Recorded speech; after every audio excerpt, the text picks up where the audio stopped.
as dietitians, we have feelings that come up in session. Like we need some hardcore supervision.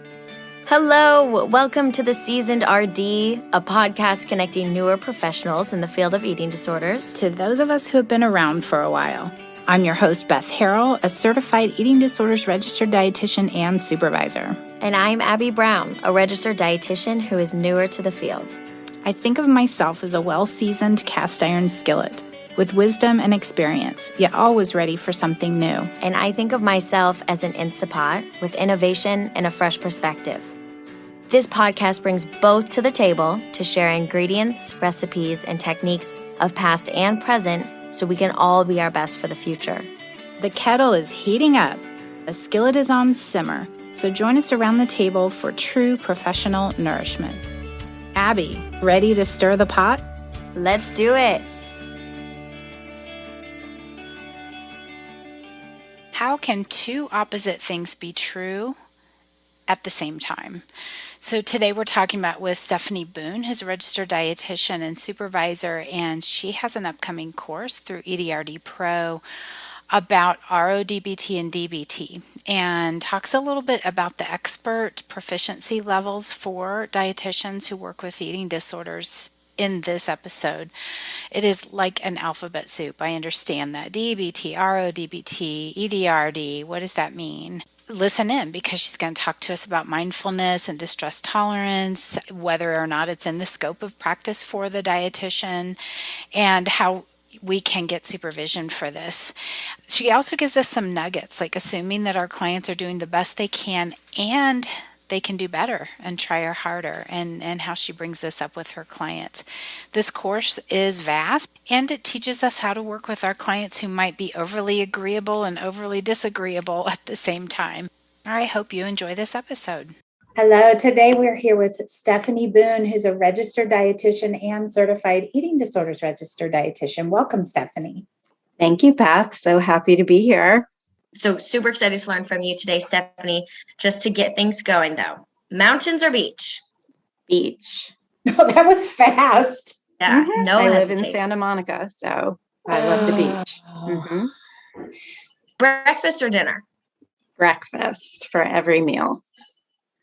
Aaron Flores said the same thing, and you guys are kind of in a similar area, right? We are. Yes. That's funny. And then the last is audiobook or paper book? Paper. Yeah, you had your questions ready to go. Yeah, I feel very strongly about these answers. Yeah. Okay, good. And we like to do that because, I mean, one of the things that this is bringing together is someone who's very seasoned in the field and people who are just coming into the field. And so we're going to move into a question for you. Okay. You're a registered dietitian, so you had to pass the RD exam. Yes. Years ago. Do you remember that day? Can you tell us anything about your... Yes, I definitely remember that day and the scene, and taking it. It was on a computer. Okay.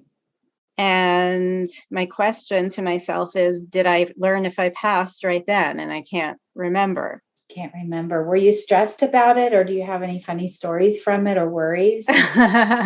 Well, I'm a good I've always been a good test taker. I studied a ton. I did the whatever it's called that all the RDs did, that course before you take the exam. So I really don't have any funny stories. I was super prepared.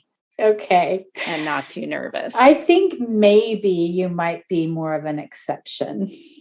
Yeah, that could be. I am comfortable with academics and test taking. So not everyone is like that. No, for sure. All right. Well, taking you back, what got you interested in nutrition as a field? And then how did you get into the eating disorders world? I was interested in nutrition. Looking back, I think I was interested in it because I had my own disordered eating problems and was a chronic dieter and always read on my own about nutrition, but I didn't know I had food issues. So I had taken a nutrition course just as a regular college course. I loved it, but then I worked in the film industry, and then I was very unsatisfied and decided to go back to school to become a dietitian. And I was already in my internship when an eating disorder dietitian came and spoke to our internship group about eating disorders and disordered eating.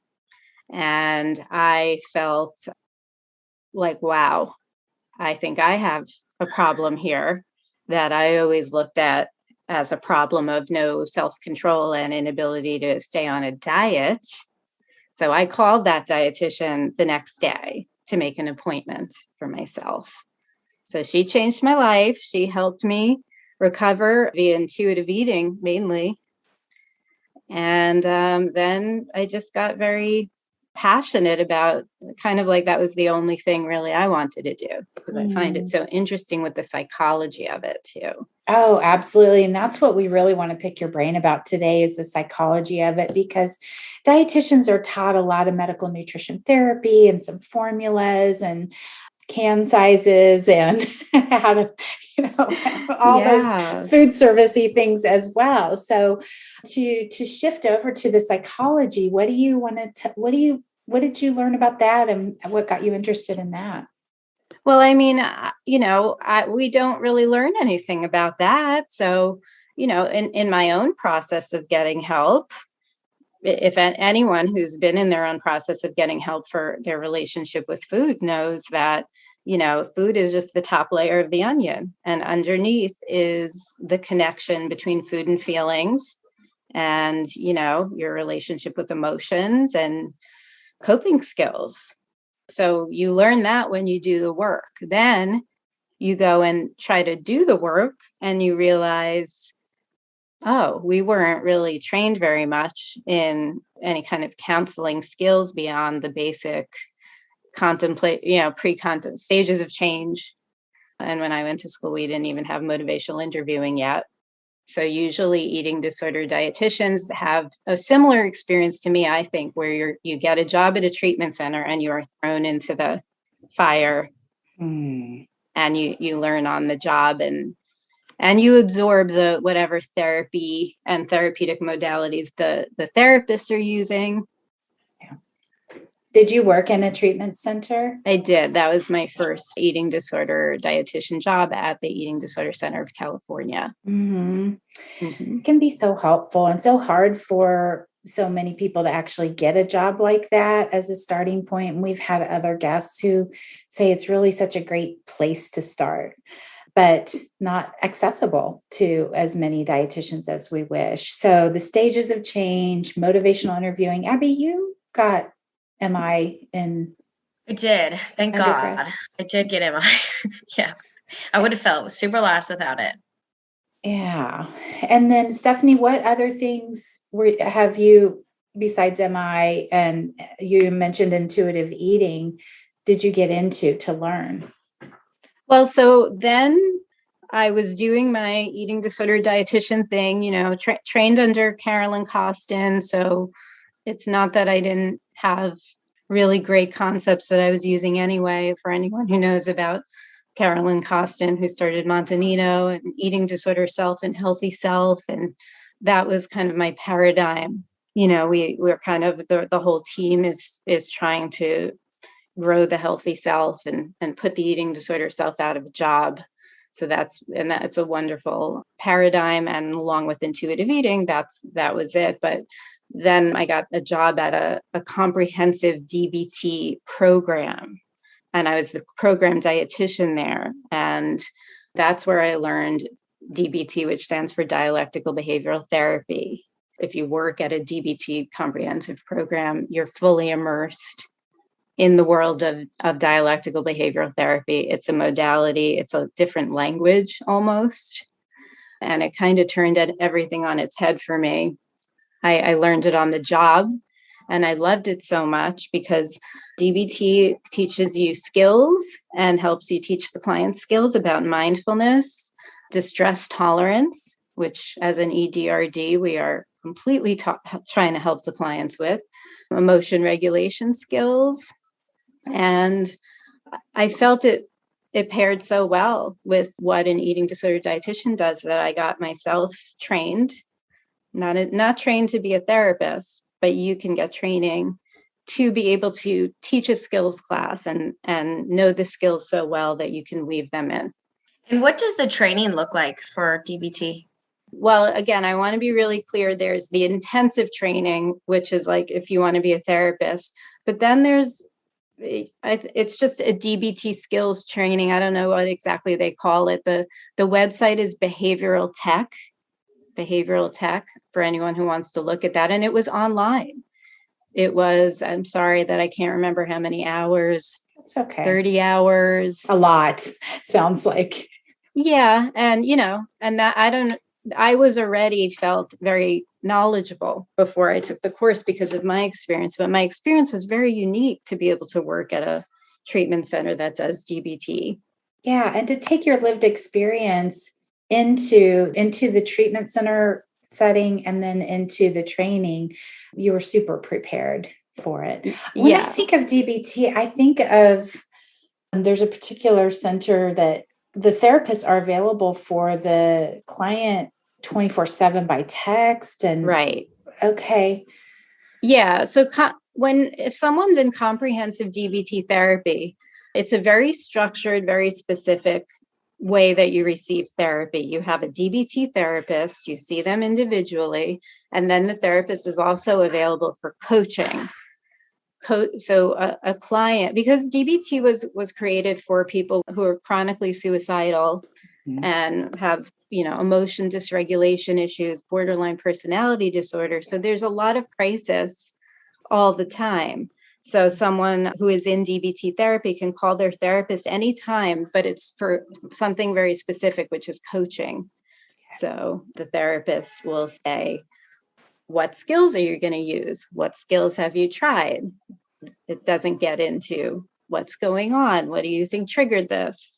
It's very behavioral skills oriented. In the moment, moment of distress tolerance, emotion regulation.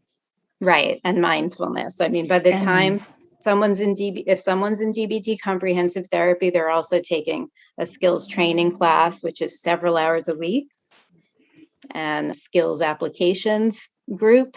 Mm-hmm. So it's all about skills because people who need DBT really need these basic skills to be able to regulate before they could get into the underlying issues. Yeah. So as a dietitian, because we're not therapists and we're not claiming to be, and we know our scope of practice, these are just techniques to help us work with the client in ways that's going to help them move through the recovery process. So as a dietitian, how did you adapt DBT to your work? DBT skills is kind of like psychoeducation. And as dietitians, that's a huge part of our job, and especially as eating disorder dietitians. So I think something that might be misunderstood, mostly any therapists that I've collaborated with love that I do DBT, but here and there's been a therapist that has been put off. But I think of the skills as psychoeducation. And as eating disorder dietitians, for example, we're taught CBT, we're taught basic CBT and helping clients do thought records and all that, and motivational interviewing. So, to teach a client mindfulness skills or to teach a client the skill of radical acceptance, for example, to help them reduce their suffering around body image. It's very clear once you start learning DBT that we have a wide range of things that we can do as dietitians. Our lane is really big. And what I did, in my journey is look at the standards and scope of practice stuff put out by the Academy of Nutrition Dietetics. I also looked at the IADEP CEDRD publication, and it says right in there that expert eating disorder dietitians need to understand therapeutic modalities. That you can teach skills without crossing a line. Yeah, that's so beautifully said. Because a lot of, no, I won't say a lot, but you do run across a therapist occasionally that will say, you can't do therapy. That's not in your scope. It's like, we're not doing therapy. We're using the psychoeducation and applying different skill sets. Yeah, I mean, I get very riled up and passionate about this part. Anyone who has a question about that, again, go look at the revised standards of proficiency in practice, and you will see all the competencies that an expert dietitian needs to be able to do. And you look at them, and you have to say to yourself, "Wow, there's a lot of overlap," which we know as eating disorder dietitians. Everyone should read that. And you see that it can't be helped. And I think as eating disorder dietitians, we tolerate a lot of overlap when the therapist talks about the food. So no worries. I think it's very clear in my mind. And when I supervise people, I make sure they know there are certain places that we don't go. And I think it's very clear to dietitians that we're not going to try to do trauma therapy or help someone in a suicidal crisis. There's definitely a line. Yeah. As a newer dietitian, learning all of this is so helpful to me because I get all about the food stuff and I can make up a good looking meal plan and, I can help you start small and work your way bigger. But you're right. There are so many when you're in there with your patient and they bring up like, well, my body image is just terrible and I hate this and I feel this way about my stomach or whatever it might be, it approaches that line where I can't just keep bringing them back to, okay, well, you still have to eat, well, did you eat breakfast today? It's more, we can't just talk about food the whole time. Absolutely. I mean, we have a therapeutic relationship with our clients. And to quote myself, not exactly, but when I write stuff, I just talk about that we have no training and we're expected to navigate all the same emotional dysregulation and, inappropriate affect and attachment issues. Everything that a therapist needs to navigate, we do too. And if we want a client to ever come back to us more than once, we cannot be trying to just gloss over their feelings and go right to a meal plan. So, the thing with standard DBT is that, in the training you learn, like, there's a reason that these clients got to where they are, of course, where they're very dysregulated. They have a genetic disposition to being super sensitive, for example, and getting highly reactive and slow return to baseline. So we might deliver a piece of nutrition education, such as you need more carbs. It's not even education. And, that client might go into quite a tailspin. Especially in that, like the really denial phase where the patient can't even recognize that there's an issue at hand and not a chance are they going to follow your meal plan. We've got to make the most of the session at that point. I can absolutely understand that a therapist wouldn't want us to do therapy. And like you said, we don't either, but just that extra support, that extra hour to be with a client and have, to talk about the emotions and the feelings can be so helpful in the recovery.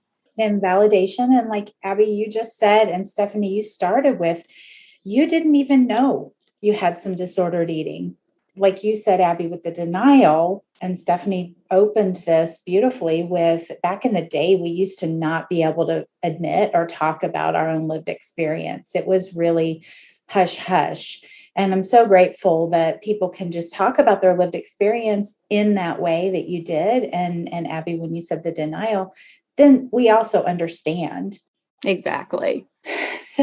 So what's RO-DBT? Yeah. So DBT was created in the 80s for people with the biotemperament that involves like being impulsive, highly emotionally dysregulated and, making poor decisions based on emotions, and emotions are big and loud. And radically open DBT was created by a completely different person. They are not related. They are two completely separate modalities for two different kinds of biotemperaments. So radically open DBT is for people who have disorders of overcontrol, which involves very inhibited emotional expression, very risk averse. Their biotemperament involves being highly sensitive to anything new or threatening, highly risk averse, superior ability to inhibit urges and impulses, very detail focused. So this probably sounds familiar to a lot of dietitians. And so this population of people wasn't really responding to DBT because they're already really good. They're too good at tolerating distress. They can be hungry all day long. They can be injured in exercise. Their emotions are very internalized. It's not that they don't have as many emotions as the biotemperament of under control, but we don't see it. I want to give a big shout out to EDRD Pro. If you don't know about EDRD Pro, everything's in the show notes and linked to them. Treating eating disorders is challenging. As you've heard in all of our episodes, it requires compassion, self-care, community support. EDRD Pro knows that dedicating time to this continuing education can feel next to impossible as you juggle caring for patients, running your business, and just life. So, this course with the RO-DBT and DBT is just another example of how EDRD Pro is helping us understand what it stands for. There's a 1-hour webinar that introduces you to the modalities. How can you infuse them into your nutrition counseling for eating disorders, and then what clients will benefit from the most. In collaboration with Stefanie Boone and 4 other seasoned DBT and RO-DBT clinicians, they're bringing on these 2 full workshops. So please do check it out and let us know what you think. So we're talking about biotemperaments. Yes. And there's been lots over the years of different temperament types that sort of are more common in different types of eating disorders. So I'm picturing someone with restricting anorexia falling into this category. Would it be other eating disorders? Well, so anorexia nervosa is what, like in the manual, it says this is evidence-based for anorexia nervosa. So this is what Radically Open was mainly, I'd say, researched on. Okay. That being said, I don't, the more I do, the longer I've done this, I don't even really put behaviors in one column or the other, because an over-controlled person can binge, purge, and restrict. And so can an under-controlled person. Yep. But the difference is that an over-controlled person is not as impulsive. So the behaviors are potentially more planned and less impulsive. Yeah. There is more restriction. And the over-exercise really does tend to kind of fall into the over-control category more often. So it's not that RO-DBT is taking over DBT. It's just another form, another use. It's definitely not taking over DBT. I mean, it's a very interesting dynamic, and because, there's a lot more DBT in the world right now. And I don't know how all the DBT clinicians even feel about Radically Open DBT. I think it's kind of very separated. And, as I'm organizing these workshops and getting clinicians to collaborate with me, I don't see it. It's almost like black and white, which is like, that's the antithesis of dialectical thinking, which is the D in DBT. So I find it funny that there are so many people that feel like people are either straight under control or straight over control, and need one or the other. I might make some people upset, but I kind of integrate both sets of skills into a client because, like radical acceptance, that's a DBT skill, but who can't benefit? Can't benefit. And this is what I was going to say a little earlier, was that I'm lucky. We are lucky as dietitians. We don't have to diagnose or put people into boxes. Right. And neither do the therapists. They have to do that for possibly insurance purposes or whatever. But we don't have to label someone as with bulimia nervosa, anorexia nervosa, whatever the diagnostic criteria are. So I just had to look up the word, Stefanie, dialectical, because I'm very logical about this. So it is described as concerned with or acting through opposing forces or relating to the logical discussion of ideas and opinions? Let me give a definition of dialectical. Perfect. That people can understand. It's the basic concept that two opposite things can both be true at the same time, and that the truth is actually evolves from the synthesis of the opposites, kind of a yin yang symbol. So when it comes to eating disorders, the best example that we can all relate to is that our clients both want to let go of their eating disorders and want to hold on to it. And they're both true, which is the best. That was the best thing ever, Yes. That ambivalence that we talk about. Yeah, we use the word ambivalence. That's the motivational interviewing term so much used. But in DBT, it's just, it's not I want to get better, but I don't. It's I want to get better and I don't. Mm-hmm. And the clients really exhale, when they're in this, I don't understand what's wrong with me. I want to get better so badly. Why do I keep doing this? To come back and say, well, you want to, and you don't. Is it possible that they're both true? And they say, yes, of course. And it gives peace. Yes. Just one other great dialectical assumption, a DBT assumption, which has also been a light bulb that I love, is that on the one hand, there's an assumption that all of our clients are doing the best they can. There's an assumption that all of our clients can always do better and try harder. Okay. So cool, those are okay to say out loud like that. It's not putting someone down for.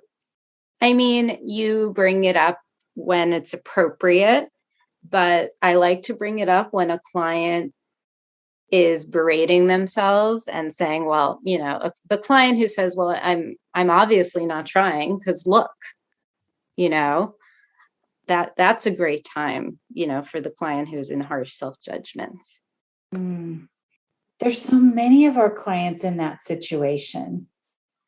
There are. And, they to go into that dialectic and so that they know that, they don't feel like you're just letting them suffer and struggle and be in their eating disorders.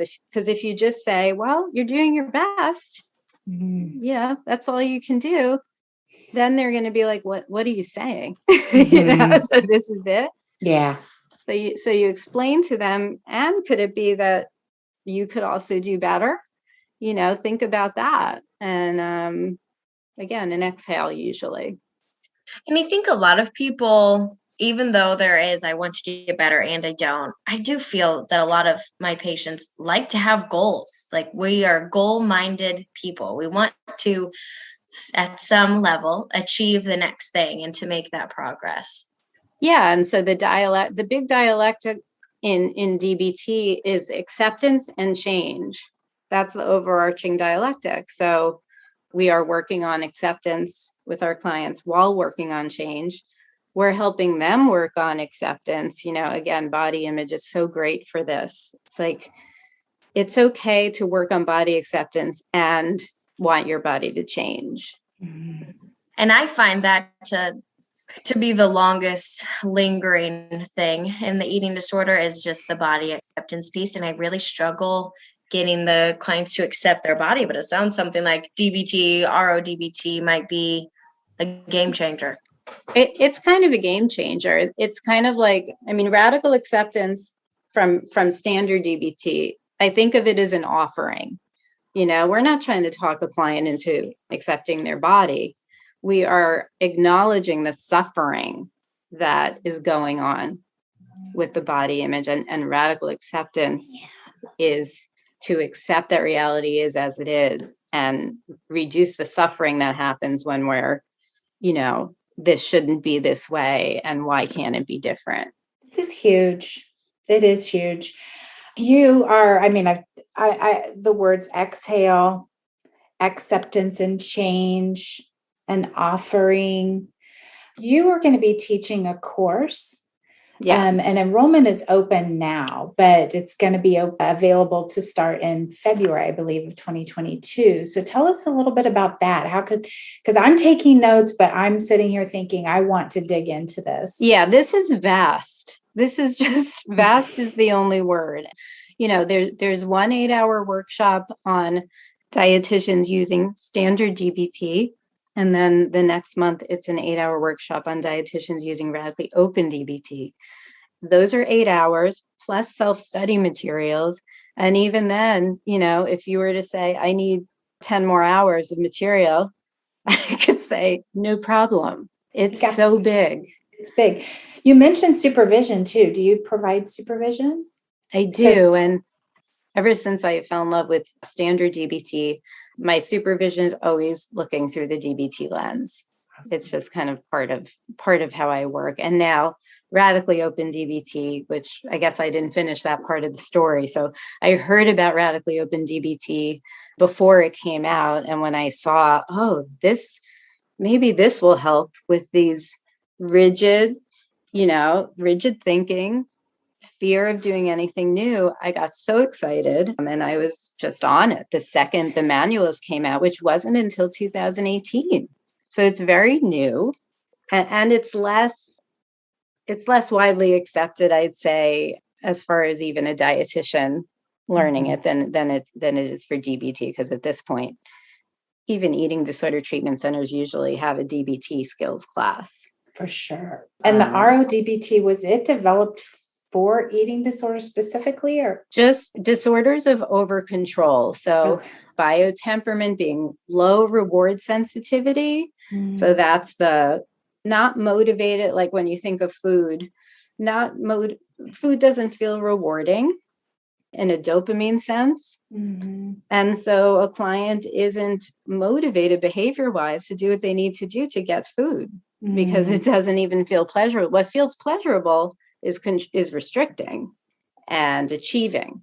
What I'm thinking is, like you said, it's vast, and we've used some keywords today, and we can all be thinking about the type of client that this will work with and apply for. And a lot of ours with eating disorders are definitely fit into that category. So part of the purpose of inviting you here to teach us is to let us know how to find out more.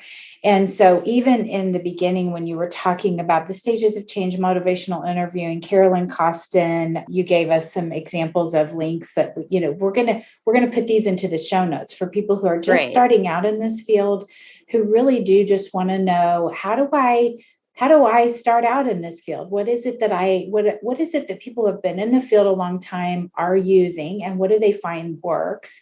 If they're like me and don't really love to just like read research papers and do manualized counseling, I want to hear from you who has the years of experience. And then I also want to have my list of supervisors that I can reach out to if I really like a modality and I can kind of connect with and start to ask, okay, I have case XYZ and I am struggling. How can I use this modality? Exactly. So taking yourself back to entering the field of eating disorders, what do you wish you would have known then that you do know now? Well, I wish I would have known then that it was okay to not be an expert, because that was the hardest part of being an eating disorder dietitian, was the fear of making a mistake.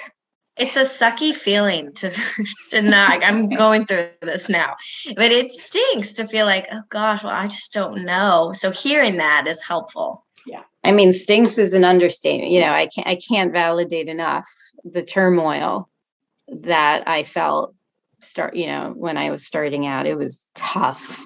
Mm-hmm. And I feel like in that time when I would initially try to get supervision, everyone was just saying, well, as long as you stay within your lane, that was like what I got from everyone. And I found it very unhelpful. That's very vague. It's very vague. I mean, as dietitians, we have feelings that come up in session. Like we need hardcore supervision. And one thing about Radically Open that I'm glad I'm going to remember to mention is that, the clients with this type of biotemperament, because they mask their inner feelings, they're really hard to be in the room with. An over-controlled client, they're hard to read because their presentation they can seem very open and very with you. They can say yes to the meal plan, and then they come back and, you find out they had no intention of doing the meal plan. There's a huge, they kind of call it indirect communication. Mm-hmm. And some kind of over-controlled clients present as very over-cooperative, and the signaling doesn't match. And once you start to get to know this about over-controlled clients, when you're saying like, okay, what about if we try adding a carb to breakfast? And they say, okay. Now I say, yeah, do you like really okay? Or inside are you saying, absolutely not? And you're just telling me, okay, because you want to please me. Yes. And so many of our patients are type A and they want to be the yes guys, like they want to be the people that can do exactly what you want them to do. And just even as you're saying that, I'm like, oh my, I'm thinking of 12 patients right now. 12 patients. And these are the clients that you think everything's going great, and all of a sudden you never see them again. Yeah. And they're very conflict avoidant. So there's usually not an honest communication. They will cancel. They will say, I'm having financial issues. Sorry, I can't continue. And you're left like, what happened? And they blame themselves. That's the sad part about it.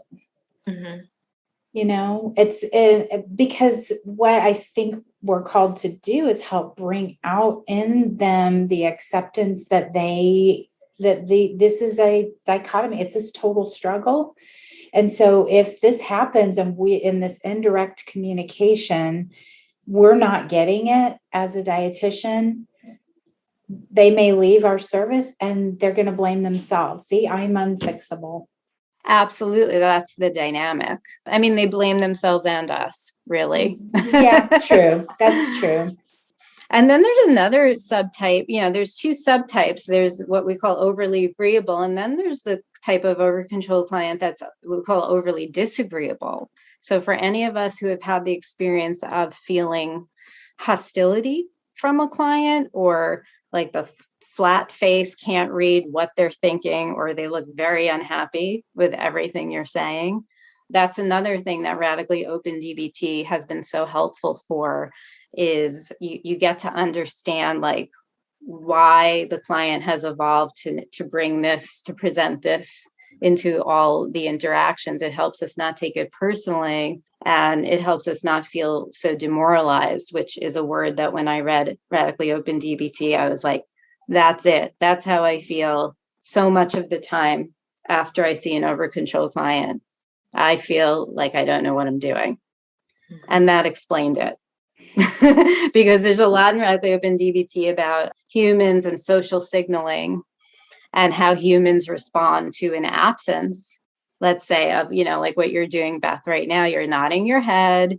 You have a look of empathy on your face. If we think of sometimes being in a room with a client, can we all imagine that experience of you're getting none of this? You're getting no head nods, no indication of understanding.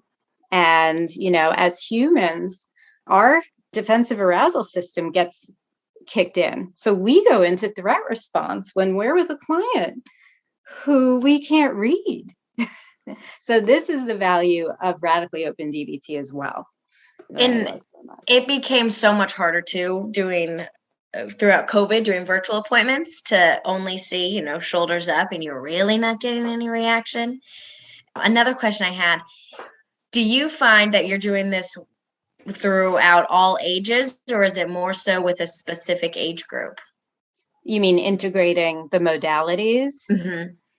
I probably do it more with with young adults and up. it's more about like how much psychoeducation a person can handle and get. Sometimes I just use it in the way of like, I think this client is over control and I'm aware of it.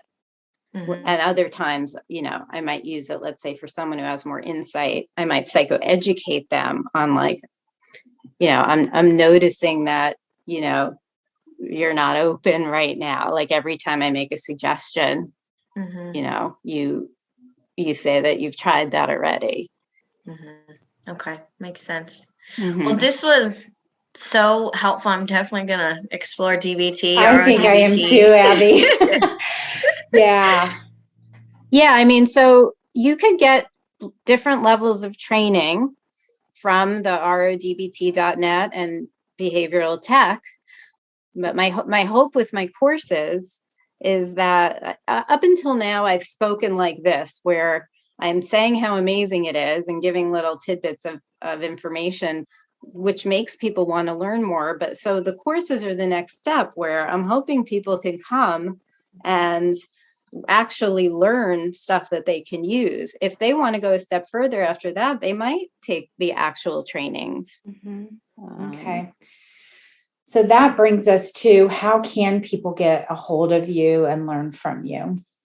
I am reachable by my email. I mean, and I can give you my email. You can put it in your stuff. I mean, we'll put it in the show notes for sure. Yeah.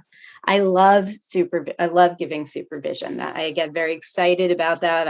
I've done group supervision. Yeah, that's how. All right. We will put your email in there. And then the EDRD Pro course starts in February and registration is open today. Yeah, the DBT's in January and the RO-DBT's in February. Got it. Mm-hmm. All right. Yes. Excellent. Thank you so much for joining us, Stefanie. Thank you. Let's lean on each other and learn from each other so we can grow together as professionals in this field of eating disorders. If you want to connect with me for supervision or membership with monthly content, please find me at bethharrell.com/professionals.